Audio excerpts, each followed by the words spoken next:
got a backing track. Let's look at that first riff again. Sounds pretty cool. Let's do that again. Again, now I started on a different part of the bar, so using these things, these ideas, you can start wherever. You don't have to play them beat one of bar one all the time, you know? Maybe you play it here.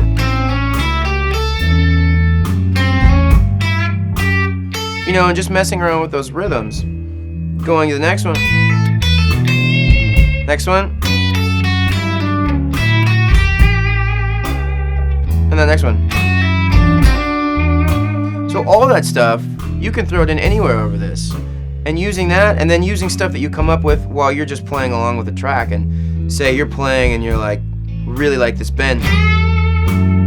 And then I want to come down and make it,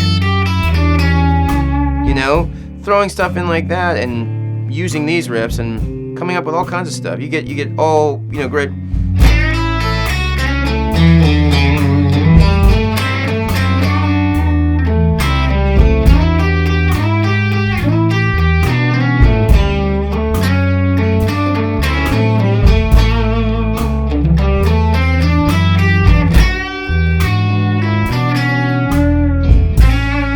So that's all major and minor mixed together. And we're sticking right in this area, but we want to be able to do that all over. So say we're up here in this would be position 4 of major. So we got that. Now what if I want to go? So I'm hitting that minor note.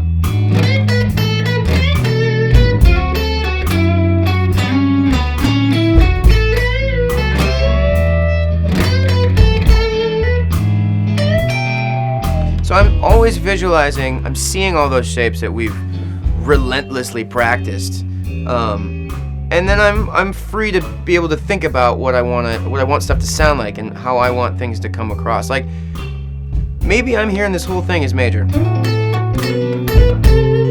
you know, but then I just want to change it up with that minor note. I mean, that's like, you're just kind of switching things up. It gives it a little different flavor as opposed to hanging out in that major thing.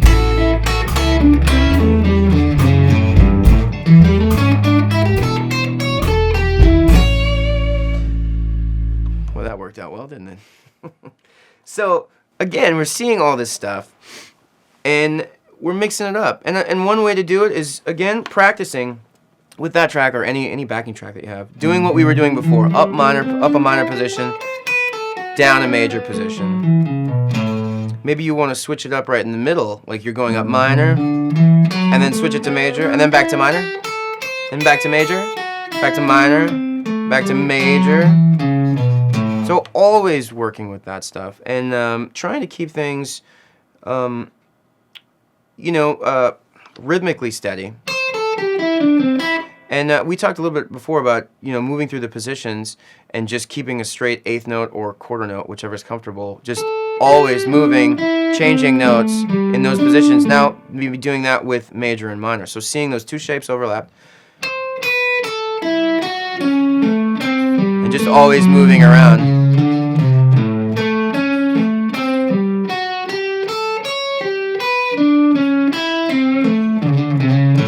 Constantly having just a string of notes just to get comfortable with where you're moving around and always seeing that stuff.